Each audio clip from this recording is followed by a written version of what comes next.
Halo friends, pada video pembelajaran ini kita akan membahas materi statistika. Kami dari kelompok 11 yang beranggotakan 5 orang. Berikut merupakan tujuan pembelajaran dari materi statistika.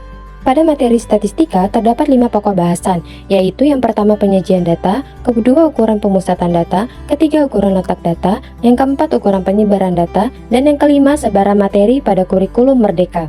Penyajian data. Penyajian data adalah proses mengorganisir, menggambarkan, dan menyajikan informasi yang terkandung dalam data dengan cara yang mudah dipahami agar dapat dianalisis sesuai dengan tujuan yang diinginkan. Data dapat disajikan dalam dua bentuk, yaitu tabel atau distribusi frekuensi dan grafik atau histogram, poligon frekuensi, dan ogive. Salah satu cara pengorganisasian data yang dapat digunakan untuk mempermudah penarikan kesimpulan adalah menyajikan data mentah ke dalam distribusi frekuensi. Distribusi frekuensi merupakan pengorganisasian data mentah ke dalam bentuk tabel yang terdiri dari kelas-kelas dan frekuensinya. Dengan mengelompokkan data ke dalam kelas-kelas pada distribusi frekuensi memudahkan pengguna data untuk mendapatkan informasi berguna yang lebih banyak.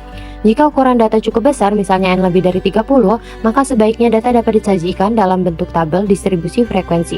Tabel distribusi frekuensi dibagi menjadi dua, yaitu tabel distribusi frekuensi tunggal dan berkelompok. Berikut merupakan contoh tabel distribusi frekuensi tunggal. Disajikan data berat badan 40 siswa SD Merdeka dalam bentuk kilogram. Buatlah tabel distribusi frekuensi tunggal dari data tersebut. Untuk menyelesaikan persoalannya, untuk mempermudah, kita dapat mengurutkan datanya terlebih dahulu, mulai dari data yang terkecil hingga data yang terbesar. Misalnya di sini data yang terkecil yaitu 32 dan yang terbesar 37, sehingga jika dihitung maka banyak kelasnya yaitu ada 6. Untuk mencari nilai frekuensinya, kita dapat menghitung banyaknya data tiap kelas dengan manual ataupun menggunakan turut atau tally. Misalnya, siswa dengan berat badan 32 kg, jika dilihat dari data yang disajikan, banyaknya siswa dengan berat badan 32 kg yaitu ada 6, sehingga frekuensinya yaitu 6.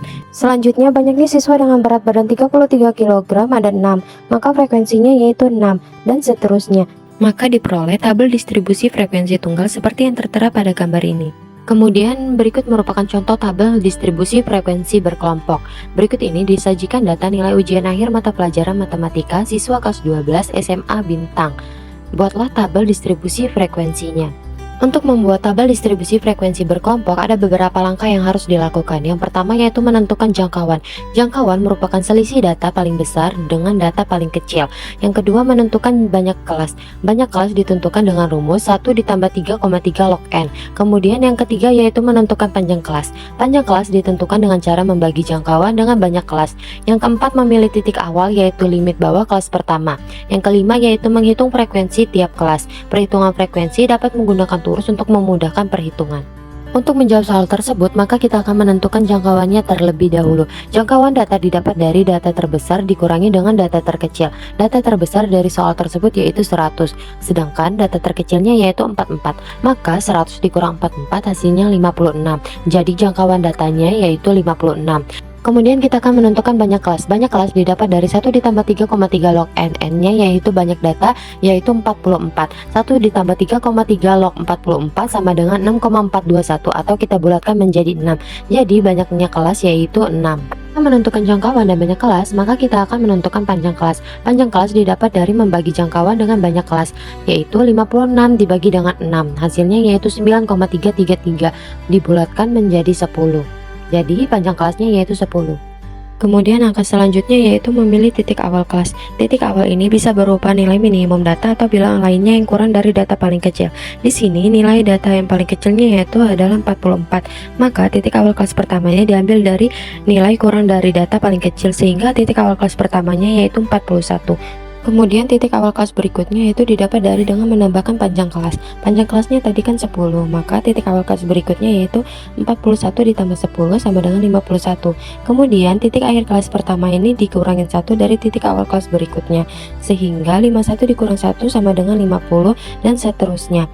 Selanjutnya yaitu menentukan batas kelas. Tepi bawah kelas diperoleh dari batas bawah kelas dikurangi satuan pengukuran terkecil yang digunakan, sedangkan tepi atas kelas diperoleh dari batas atas kelas ditambah dengan satuan pengukuran terkecil. Di sini satuan pengukuran terkecilnya yaitu 0,5, sehingga untuk kelas 41 sampai dengan 50, tepi bawah kelasnya adalah 41 dikurangi 0,5 sama dengan 40,5, dan tepi atas kelasnya adalah 50 ditambahin dengan 0,5 sama dengan 50,5. dan seterusnya. Langkah yang terakhir yaitu menghitung frekuensi. Frekuensi dapat dihitung secara manual ataupun menggunakan turus atau tali untuk mempermudahnya, sehingga didapat tabel distribusi frekuensi berkelompok seperti yang ada pada gambar berikut ini. Kemudian kita akan membuat histogram, poligon, frekuensi, dan ogive. Contoh, berikut ini adalah data nilai ujian akhir mata pelajaran matematika siswa kelas 12 SMA Bintang. Buatlah tabel distribusi frekuensi, histogram, poligon, frekuensi, dan ogive. Sebelumnya kita telah membuat tabel distribusi frekuensinya, maka selanjutnya kita akan membuat histogram. Histogram adalah grafik yang menampilkan data menggunakan batang vertikal dengan tinggi tertentu yang menunjukkan frekuensi dari kelas yang diwakili. Informasi yang dibutuhkan untuk menggambarkan histogram adalah batas kelas dan frekuensinya, sehingga jika dilihat dari tabel distribusi frekuensi, maka diperoleh histogram nilai ujian matematika seperti yang ada pada gambar ini. Selanjutnya yaitu membuat poligon frekuensi. Poligon frekuensi adalah grafik yang menampilkan data menggunakan garis yang menghubungkan titik-titik yang menunjukkan frekuensi yang diletakkan tepat di titik tengah kelas masing-masing.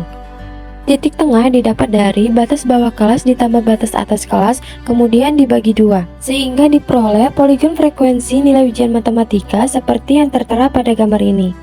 Dan yang terakhir yaitu ogive. Ogive merupakan grafik yang menunjukkan frekuensi kumulatif dari kelas-kelas di distribusi frekuensi. Untuk membuat ogive, maka kita harus mencari frekuensi kumulatifnya terlebih dahulu. Frekuensi kumulatif dibagi menjadi dua, yaitu frekuensi kumulatif kurang dari dan lebih dari, sehingga didapat frekuensi kumulatifnya seperti yang ada pada tabel ini.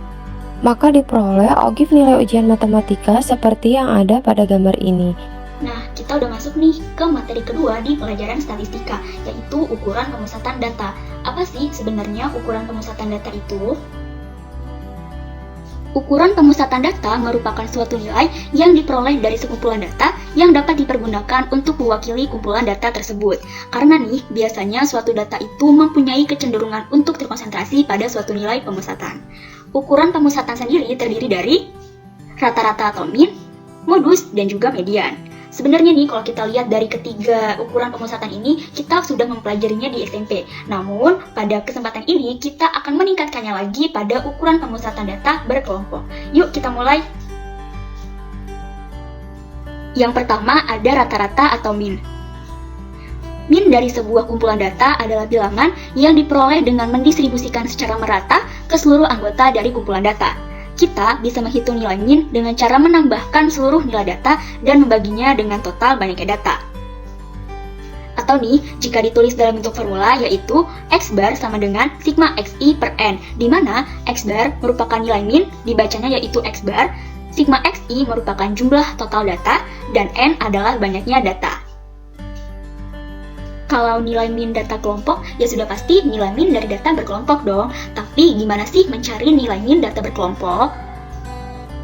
Rata-rata atau mean dari data kelompok dapat ditentukan menggunakan nilai tengah dari setiap kelas.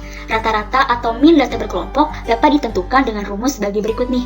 Ada rumus umum menentukan mean data kelompok, yaitu X bar sama dengan sigma Fi dikali Xi per sigma Fi, dengan Xi adalah nilai tengah kelas ke I dan Fi merupakan frekuensi kelas ke I. Di mana nilai tengah atau Xi ditentukan oleh setengah hasil penjumlahan batas bawah dan batas atas tiap kelasnya, atau batas bawah ditambah batas atas dibagi 2.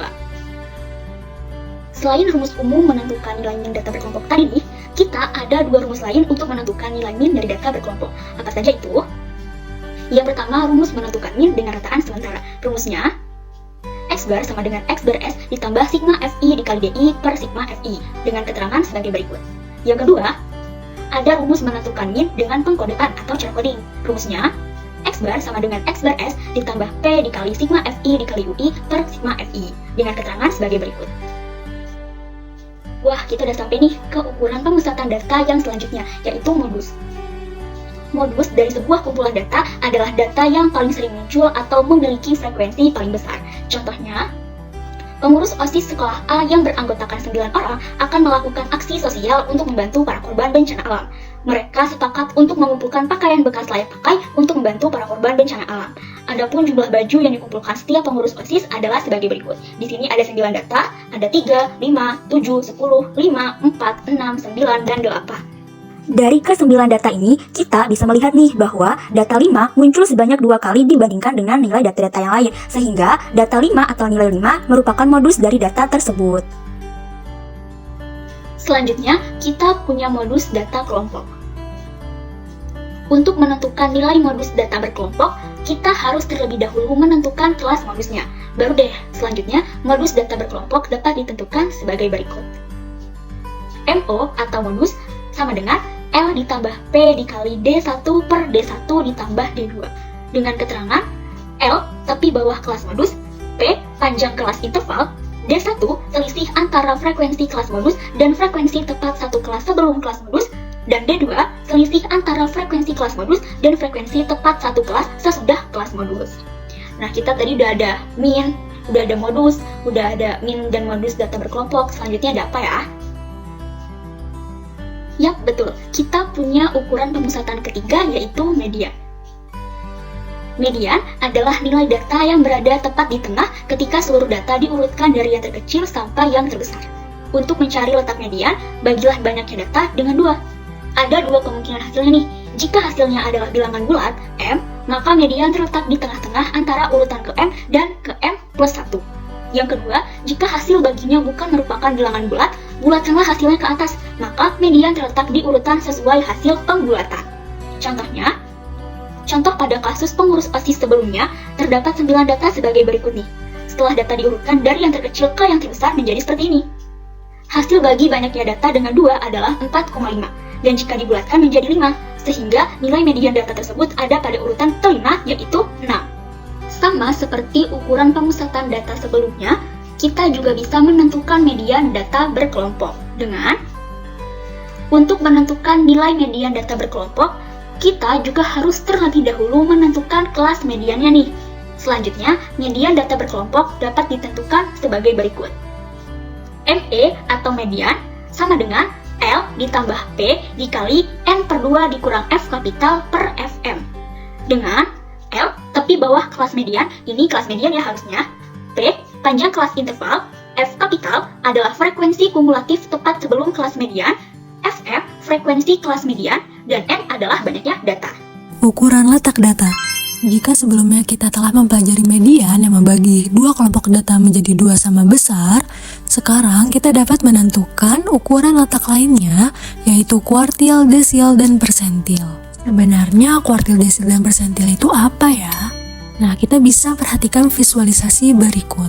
Dari visualisasi tersebut, kita bisa lihat bahwa median membagi kumpulan data menjadi 2 sama besar, yaitu 10 data di sebelah kiri dan 10 data di sebelah kanan. Sedangkan mencari letak kuartil 1 atau kuartil bawah, yaitu dengan cara membagi 2 ke 10 data yang berada di sebelah kiri menjadi masing-masing sebanyak 5 data, sehingga kuartil 1 terletak di antara data urutan ke-5 dan ke-6. Sedangkan untuk mencari di mana letak kuartil ketiga atau kuartil atas, yaitu dengan cara membagi 2 ke 10 data yang berada di sebelah kanan menjadi masing-masing sebanyak 5 data, sehingga kuartil ketiga terletak di antara data urutan ke-15 dan ke-16. Nah, dari ilustrasi yang telah dijelaskan, kita bisa simpulkan bahwa kuartil adalah nilai yang membagi kumpulan data yang telah disusun berurutan dari yang terkecil hingga yang terbesar menjadi 4 bagian data yang sama banyaknya. Nah, sedangkan desil adalah nilai yang membagi sekumpulan data yang telah disusun berurutan dari yang terkecil hingga yang terbesar menjadi 10 bagian data yang sama banyaknya. Dan persentil adalah nilai yang membagi sekumpulan data yang telah disusun berurutan dari yang terkecil hingga yang terbesar menjadi 100 bagian data yang sama banyaknya.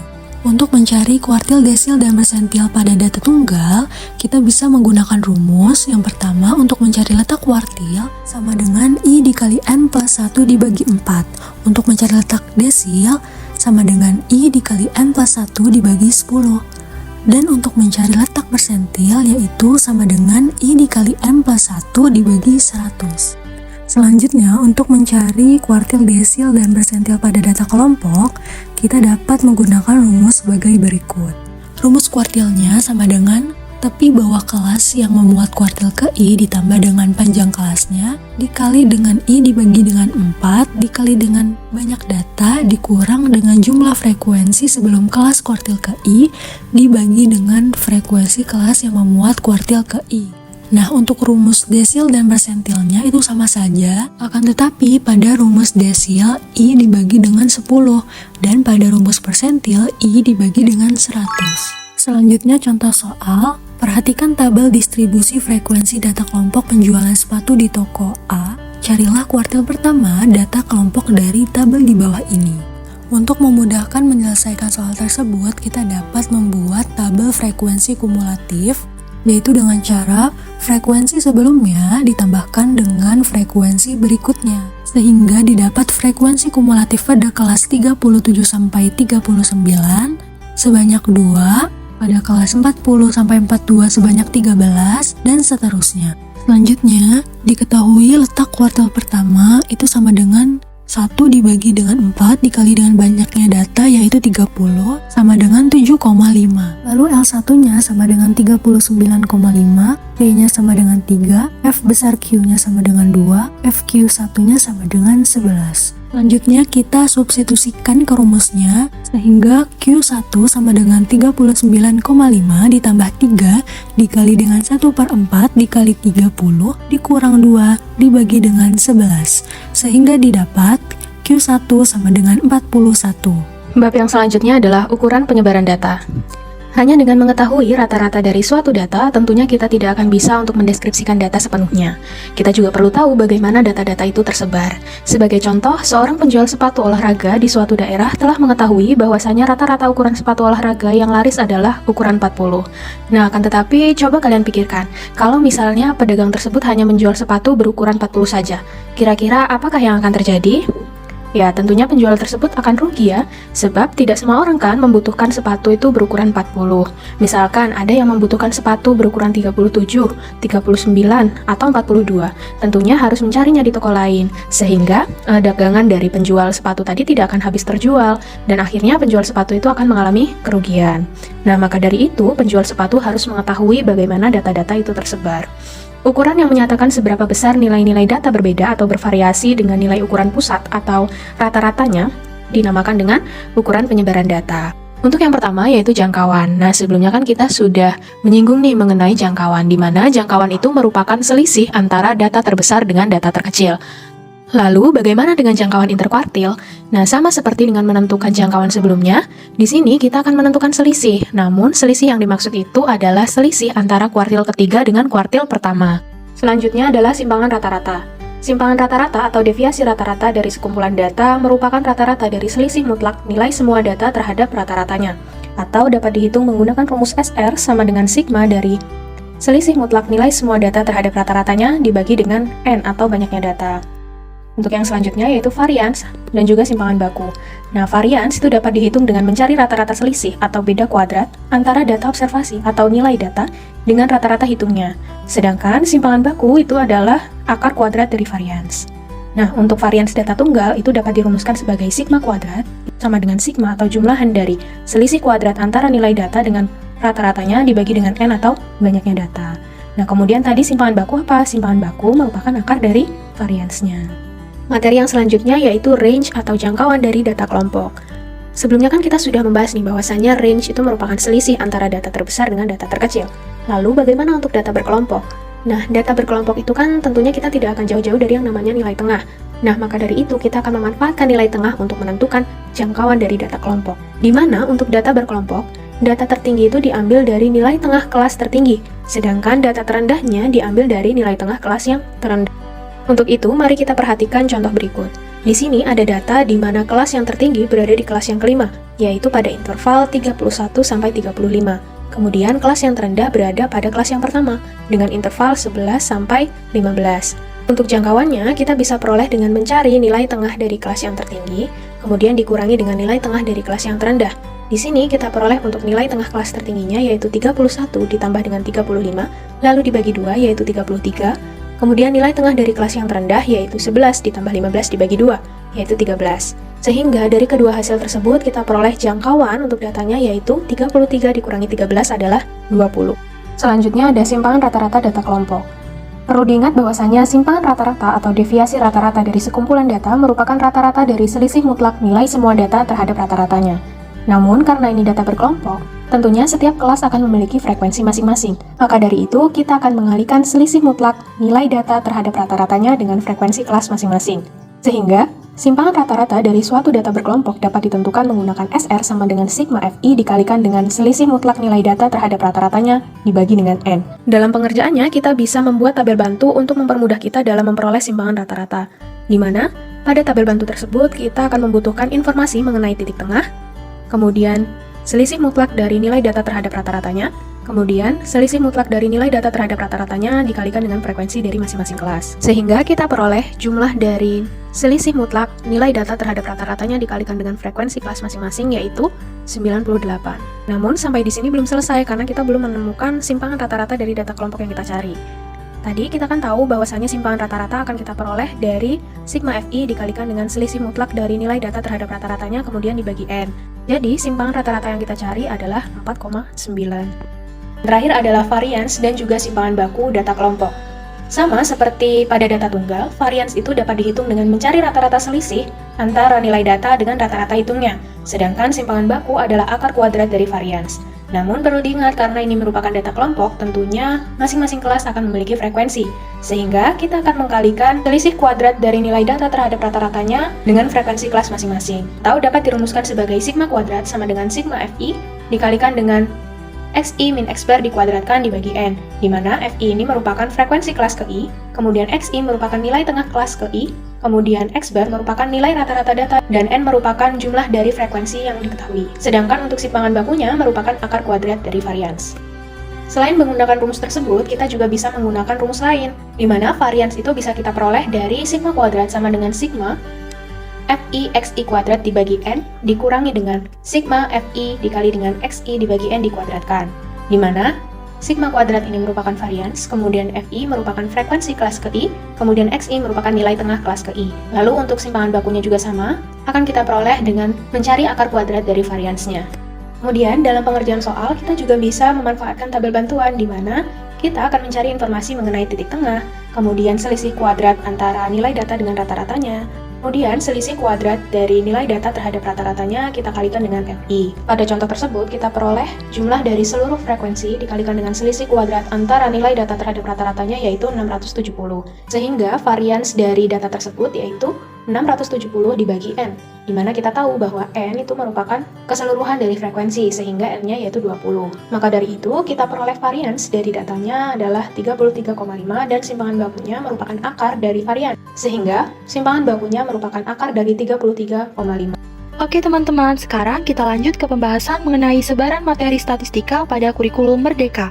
Adapun tujuan pembelajarannya yaitu sebagai berikut. Oke, untuk yang pertama, kita akan membahas diagram pencar atau diagram scatter. Jadi, diagram pencar atau diagram scatter adalah suatu diagram yang digunakan untuk menyajikan data yang terdiri atas dua variabel kuantitatif atau sering juga disebut dengan data bivariat. Nah, diagram pencar ini digunakan untuk menunjukkan ada atau tidaknya hubungan atau korelasi antara dua variabel kuantitatif pada data bivariat. Nah, variabel kuantitatif itu yaitu variabel bebas yang biasa dilambangkan dengan X dan variabel terikat yang biasa dilambangkan dengan Y. Variabel bebas adalah variabel yang digunakan untuk membuat prediksi terhadap nilai variabel terikat. Nah, secara manual, diagram pencar dapat digambar dengan tahapan seperti berikut. Yang pertama, teman-teman bisa menentukan variabel bebas X dan variabel terikat Y terlebih dahulu. Kemudian membuat sumbu mendatar, yaitu sebagai sumbu X dan sumbu tegak sebagai sumbu Y. Selanjutnya, membagi kedua sumbu dengan skala sama pada setiap sumbu. Kemudian membagi skala angka yang memuat seluruh nilai data pada variabel X dan Y. Dan yang terakhir, menggambarkan pasangan titik-titik X, Y pada bidang koordinat kartesius. Untuk contohnya, teman-teman bisa lihat nih, misal disajikan data seperti berikut, maka bagaimana cara menggambar diagram pencarnya? Nah, caranya dapat teman-teman lakukan dengan mengikuti 5 langkah yang telah dijelaskan tadi. Maka akan diperoleh diagram scatternya seperti berikut. Selanjutnya, kita akan membahas mengenai apa itu tren data, korelasi, dan interpretasi data bivariat pada diagram pencar. Tren data sendiri adalah pola atau arahan yang ditunjukkan oleh data sepanjang periode waktu tertentu. Tren ini bisa naik, turun, atau tetap stabil. Tren data dapat digunakan untuk mengidentifikasi pola atau kecenderungan yang mungkin terjadi dalam data statistik atau lainnya. Berdasarkan pola penyebaran data, tren data terdiri dari 3 bentuk. Yang pertama yaitu linear, yang mana pola penyebaran berbentuk atau mendekati garis lurus. Kemudian ada kurva atau non-linear, yaitu pola penyebaran datanya berbentuk kurva atau mendekati garis tidak lurus. Kemudian tidak berbentuk, yang mana pola penyebaran datanya tidak beraturan. Selanjutnya yaitu korelasi, yang merupakan ukuran sejauh mana dua variabel berkaitan. Pada dasarnya, fungsi korelasi yaitu untuk melakukan standarisasi pada hasil covariance atau ukuran hubungan antara dua variabel yang didapat. Nah, berdasarkan arah tren data, jenis korelasi terdiri dari 3 bentuk. Yang pertama, korelasi positif. Kedua, korelasi negatif. Dan yang ketiga, tidak berkorelasi. Yang selanjutnya yaitu ada interpretasi yang teman-teman bisa lihat pada tabel. Oke teman-teman, sekarang kita akan membahas mengenai regresi linear. Ketika dua variabel kuantitatif pada suatu diagram pencar sudah menunjukkan adanya korelasi, kita dapat menggambar suatu garis yang paling tepat untuk mewakili semua data yang ada. Nah, di sini teman-teman bisa memikirkan garis mana yang paling tepat untuk mewakili data pada diagram pencar tersebut. Jadi, di antara semua garis yang mungkin dibentuk, hanya ada satu garis yang paling tepat yang disebut sebagai garis best fit nih teman-teman. Jadi, garis ini merupakan model linear yang memperkirakan hubungan antara dua variabel kuantitatif pada diagram pencar tersebut. Model regresi yang memberikan hubungan garis lurus antara dua variabel ini disebut regresi linear. Dalam proses analisis regresi linear, teman-teman bisa mencoba untuk mencari garis lurus yang paling tepat terhadap titik-titik yang ada pada diagram pencar. Nah, garis lurus itu akan memberikan deskripsi terbaik mengenai hubungan antara variabel independen dan dependen. Metode umum untuk menempatkan garis lurus ke data-data hasil observasi disebut sebagai metode kuadrat kecil. Saya lihat nih pada gambar bahwa ada selisih antara nilai variabel dependen Y dari data asli dengan nilai variabel dependen Y topi dari garis regresi. Nah, selisih antara nilai variabel dependen yang diamati dan nilai variabel dependen yang diprediksi disebut sebagai residu. Adapun rumus untuk residu yaitu Y dikurang Y topi. Perhitungan yang dilakukan tidak cukup hanya menggunakan konsep jumlah nilai mutlak residu, namun harus menggunakan konsep jumlah kuadrat dari nilai residu. Untuk rumus kuadrat residu atau epsilon kuadrat sama dengan kuadrat dari Y dikurang Y topi. Sementara untuk jumlah kuadrat residunya yaitu sigma epsilon kuadrat sama dengan sigma kuadrat dari Y dikurang Y topi. Persamaan garis regresi sering dituliskan dalam bentuk umum seperti Y topi sama dengan A ditambah BX. Untuk mendapatkan nilai B dapat dihitung menggunakan konsep jumlah kuadrat variabel-variabelnya.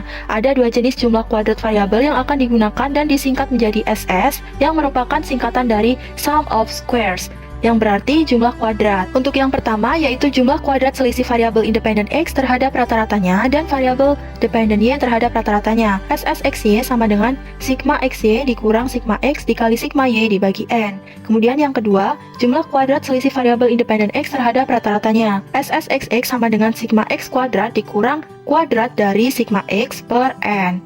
Nah, nilai B dapat dihitung dengan menggunakan kedua jenis jumlah kuadrat tersebut, sehingga B sama dengan SSXY dibagi SSXX. Sedangkan untuk mencari nilai A, kita perlu mengetahui bahwa salah satu karakteristik garis regresi yang memenuhi syarat metode kuadrat kecil adalah titik rata-ratanya atau X bar, Y bar selalu dilalui garis regresi tersebut. Maka dapat disubstitusikan sehingga menjadi Y topi sama dengan A ditambah BX, Y topi sama dengan A ditambah BX bar, A sama dengan Y bar dikurang BX bar, sehingga akan diperoleh persamaan garis regresinya.